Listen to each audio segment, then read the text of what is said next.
tepuk tunggal, tepuk ganda, tepuk tangan. Sebelum kita mulai pembelajaran hari ini, alangkah baiknya kita membaca basmalah terlebih dahulu. Bismillahirrahmanirrahim. Ada yang tidak masuk hari ini? Siapa? Kenapa?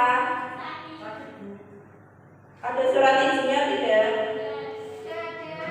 Oh, besok lain kali dikasih tahu untuk membuat surat izin ya. Nah, kalian tahu hari ini kita akan belajar apa? Hari ini kita akan belajar kalimat efektif. Dan sebelumnya, minggu yang lalu kita sudah belajar tentang kosakata. Nah, apakah kalian tahu kalimat efektif itu apa?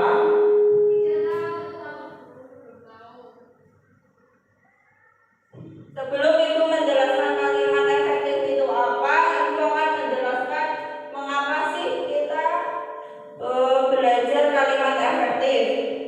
Tujuan pembelajarannya: 1. Siswa mampu memahami pengertian kalimat efektif beserta cirinya. Dan yang kedua, siswa mampu membuat kalimat efektif dengan tepat berdasarkan kosakata. Pengertian dari kalimat efektif adalah kalimat yang sesuai dengan kaidah bahasa, baik ejaan maupun tanda bacanya, sehingga mudah dipahami oleh pembacanya. Dengan kata lain, kalimat efektif mampu menimbulkan kembali gagasan-gagasan pada pembacanya seperti yang dimaksud oleh penulis.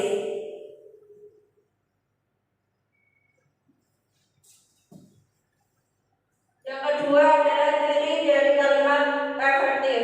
1. Mudah dipahami oleh pembaca atau pendengarnya.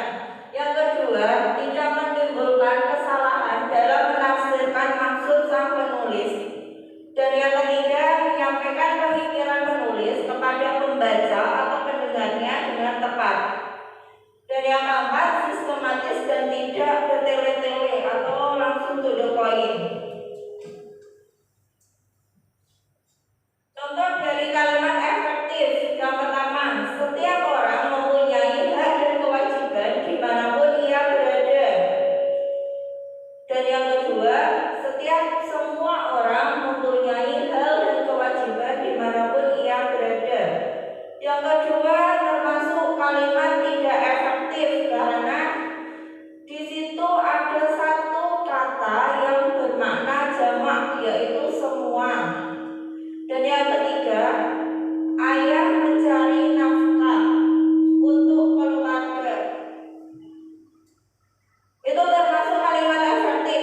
Dan yang keempat, ayah mencari nafkah untuk sekeluarga. Sekeluarga merupakan kata jamak yang menunjukkan kalimat itu tidak efektif. Nah, untuk menambah pemahaman kalian, Ibu akan membagi dua kelompok untuk mengerjakan ilustrasi gambar seperti ini. Manakah yang termasuk kalimat efektif atau tidak efektif? Kemudian kasih penjelasannya.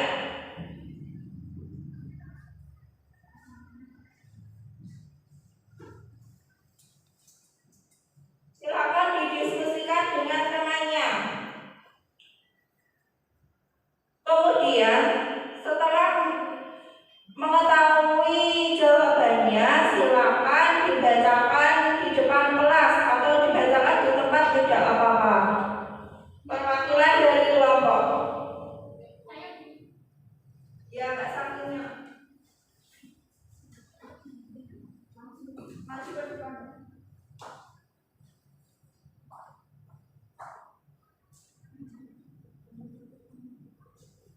Gambar pada A di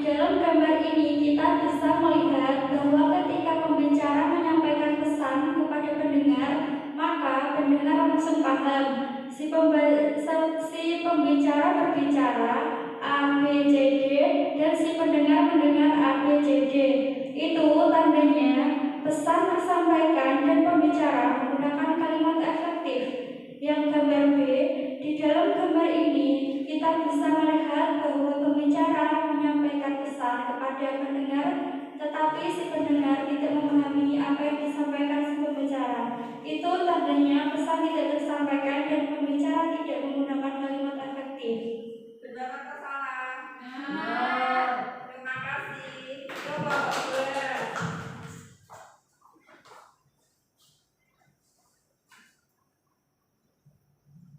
Dalam gambar 1, di dalam gambar ini kita bisa melihat bahwa ketika pembicara menyampaikan pesan kepada pendengar, maka pendengar langsung paham. Si pembicara berbicara A, B, C, D, dan si pendengar mendengarkan A, B, C, D. Itu tandanya pesan tersampaikan dan pembicara mengeluarkan kalimat efektif. Untuk gambar yang kedua, di dalam gambar ini kita bisa melihat bahwa pembicara menyampaikan pesan kepada pendengar, tetapi si pendengar tidak memahami apa yang disampaikan si pembicara. Itu tandanya pesan tidak tersampaikan dan pembicara tidak menggunakan kalimat efektif. Terima kasih. Nah, kalian sudah paham atau belum? Sudah.